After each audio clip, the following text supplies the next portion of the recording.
Hi there, we are going to go to the big Goodwill today. I am by myself and I haven't been here in a while. I first spotted this little covered chicken top, and then look, this was what I found at the Royerstown Goodwill. It's a light. It tricks me. I think it's a McCoy wall pocket. Anyway, back to this little covered chicken. It probably covered a butter dish, I'm thinking. I never did find the bottom, and I put the top in my cart, and I decided to get that because a lot of people on Whatnot like chickens, and I thought it was cute and it's vintage. This was a hobbyist piece. I'd never seen this before. It was a lamp, an accordion lamp with lights. And then these birds, the little baby bird, reminded me of the bird figurine that I had gotten at the East Earl Goodwill with the kind of a sad mouth. I thought that was interesting. I was thinking, I wonder if this was made by the same manufacturer. Then I spied this and I immediately knew this was Westmoreland. I had found a blue one of these up in Wellsboro, and it had a tiny little chip on it. And when I researched that one, the amber one, there it's kind of hard to find. So I'm pretty pleased with finding that. It's not a huge super duper seller, but still nonetheless a very nice little bird dish ashtray. I think they were made specifically for pipes. I found this and I was super excited to get it. It is made in Japan. It's on the thinner side, like most things made during that time period. It does have some wear to it, but I really liked the dolphin. It reminded me of Cat the Nurse Flipper. So I decided to put that in my cart. And then I noticed this glass bird, but it had some chips to it. I was seeing if it was marked on the bottom. And then I recognized this as being Mary Inglebright. As usual, the shelves were super duper full. I wish that they would organize them in a little bit better way, but it seems to me that they just kind of toss everything on the shelves and hope for the best. This wall pocket, oh, if you hear any groaning, that's Susie. She is fighting with Charlie while I do the voiceover. I thought this wall pocket was unusual. The back kind of threw me off. It said Murray's. I thought it was vintage. It might be vintage, but I don't know. That name threw me off. I was checking to see if these were Mackenzie Childs because I have learned that her patterns come in all kinds of things: wood, glass, and pottery. And then I found my find of the day. Look, whoa. I couldn't believe this. This is a lady's head vase, obviously. She does have a broken eyelash, but I am going to fix that. And I'm going to film my progress of cleaning her up and fixing her up. And I will be sharing that with you in the near future. I was super excited to get her. I love finding lady head vases. I haven't found too many in the wild. Usually they are at auctions. I'm super happy to get that, even if she does have some damage. I know it can be fixed. I scanned the shelves to see if there were any more. I was surprised it was just sitting out there.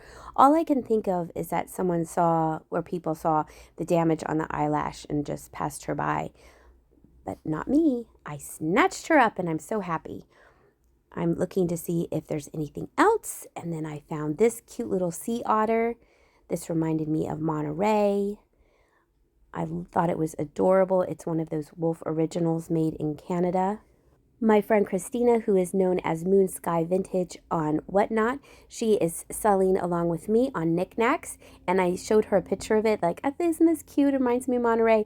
And would you believe she was listing a sea otter as well? We both thought that was so funny that we were doing the same exact kind of listing. I thought this was interesting. This definitely had some age to it. It was a lucite, or probably acrylic, and probably not lucite, acrylic. I would guess a light catcher or a sun catcher of a family holding a baby. This reminded me of a memory jar that someone had glued a whole bunch of seashells to. Usually you see memory jars in antique malls. They have different little mementos stuck on them. And then look, 2 points for me. I haven't found praying hands in a while, so that was fun to find. This definitely had some age to it, but it has a $6.99 and it has a chip right there on its foot. And it was in the front, so it wasn't unforgivable. And then these stack, well, this stack, not these stack, this stack of 3 little dishes I thought were interesting. Trying to weed out the junk from the good stuff here. Here you could kind of see all the bells. They're trying to organize it, it seems like, and then other places it's not. And then I found this, and on my research online, I thought this was older, but I saw another one that was for sale, and it had the original sticker of made in Taiwan. So it definitely has some age, but not as old as I thought it would be. And then I found this little fake cuckoo clock, and I felt that there was something missing where the 6 would go, and it had the back missing there, probably a plastic cover. I thought it was neat, but I felt there were some pieces missing off of it, and that is why I did not pick it up. I know it was only $3. I felt there was another animal missing on the left side, and then I just felt it was missing something, and I would hate to get it and then go home and do some research and realize, yeah, there's a whole bunch of stuff missing. I was seeing if this was old, and no, it was more contemporary with a sticker on the bottom. And then over here, under there, in the baggie, I was seeing if there were any treasures in the baggie, and I didn't see any. Then I felt that this was for a camera. I don't know anything about cameras or photography or anything like that, but to me it looks like a flash. And because I don't know anything about photography, I did leave that there for somebody else who would be super excited to find that. I thought this was funny. Isn't that a funny chip and dip set there in the swimming pool? Perfect for the summer day. Here was another, it kind of reminded me of soapstone, but it didn't have that same texture of an Inuit mom with her baby. This was cute with a little bobblehead. And I felt like someone changed their mind on both of those pieces, especially this piece too. This was $7, a castle. It was in pretty good shape. Had a mark there on the one tower, so that's why I left it there. But I feel like someone changed their mind on some of these pieces because this was the vase section, and I would think this would be in the figurine section. Here was another planter for $7. It kind of had a Hummel look to it. And then in this baggie, there were just some cherub heads. And I don't think I find anything else. No. Now we're in the dish section, and I feel someone changed their mind too about this Mary and baby Jesus. This is a planter, obviously. Someone really used it in its past life. I used to pick these up all the time if they were in really good shape, but they are super slow sellers for me. So I do not pick them up as often as I do. That one was in really good shape though. This swan was interesting.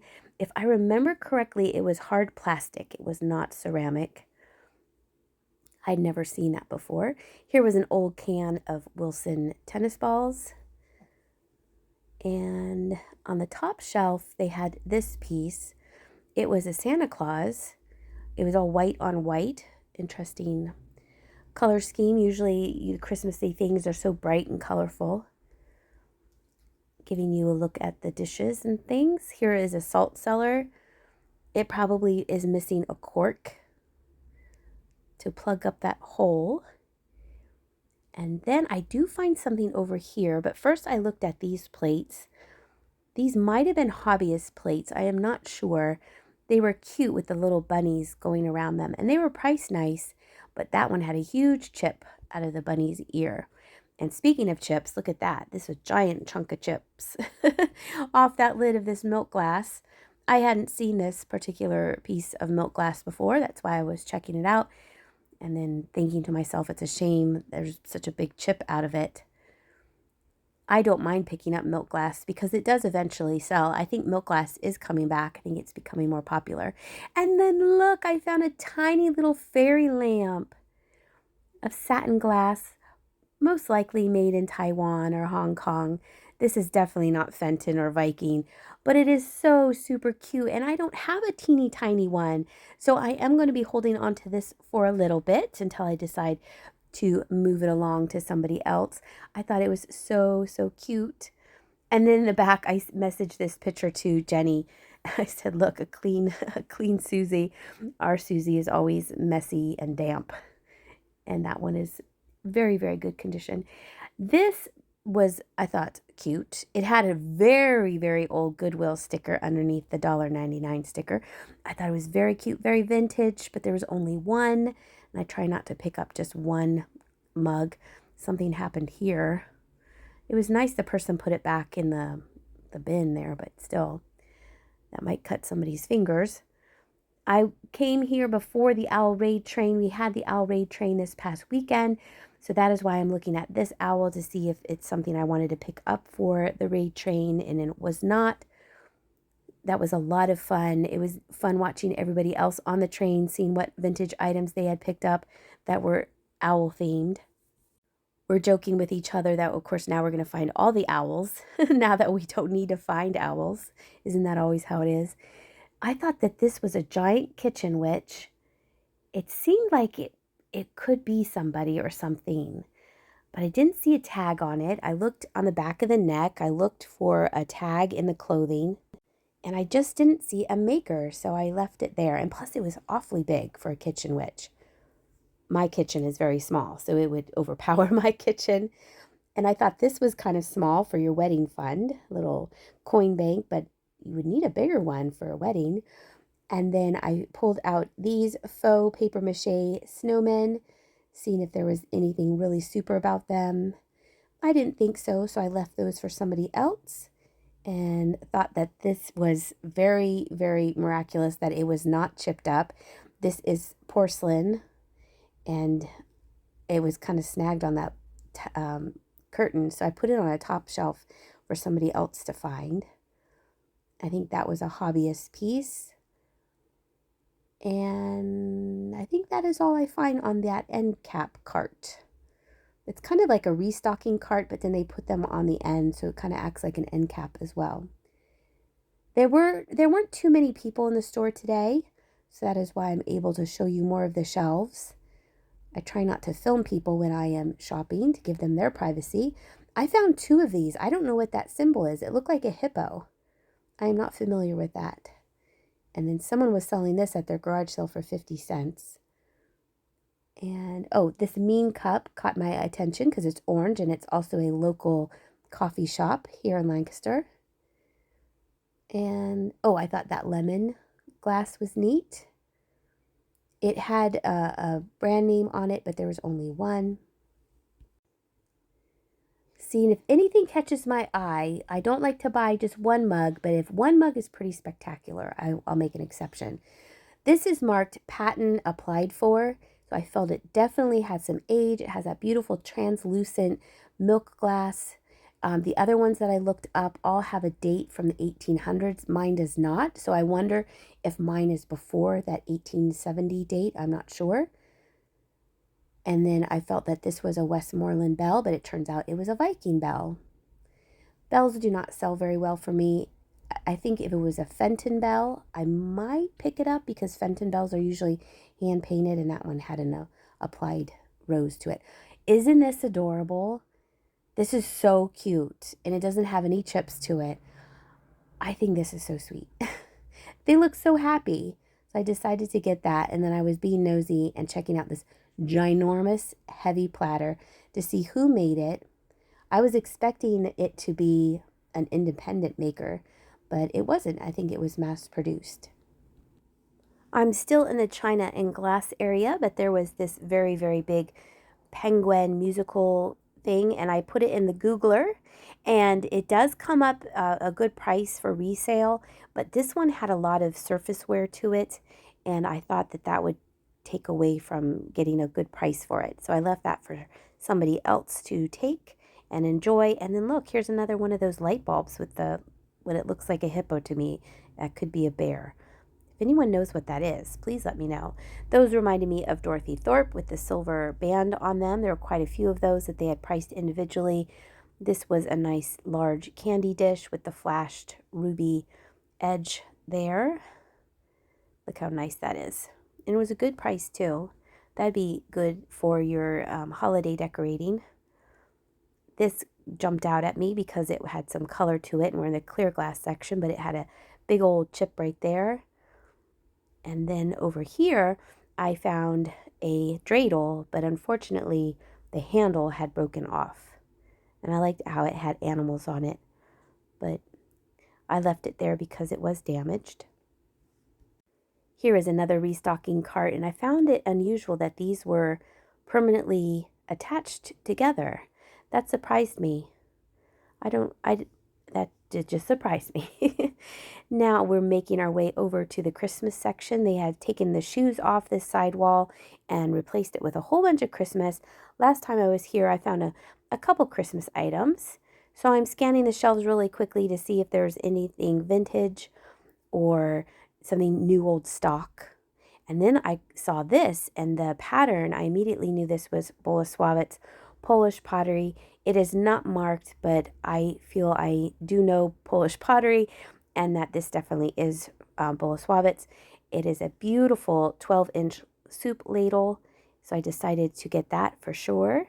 They had a little bit of Halloween mixed in with the Christmas.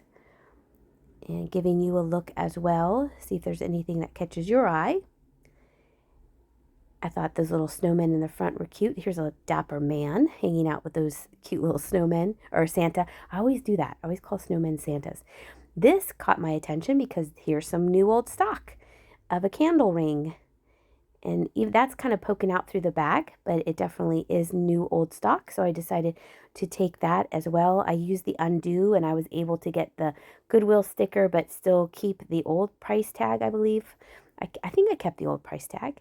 And with the googly eye mailbox is the last thing we look at. Here is everything that I picked up on this trip to Goodwill. Yes, I was able to preserve the old price tag. That's always fun. I hope you enjoyed this video. A majority, I think 99% of this stuff is already listed. It is either listed on Knickknacks, and you can find a link to that in the description of this video, or eBay, or it will be on a Whatnot sale. You can use the link in my description for Knickknacks to get $5 off your first purchase of $10 or more, which is pretty super exciting, I think. I hope you enjoyed this video. Thank you so much for watching, and I'll see ya.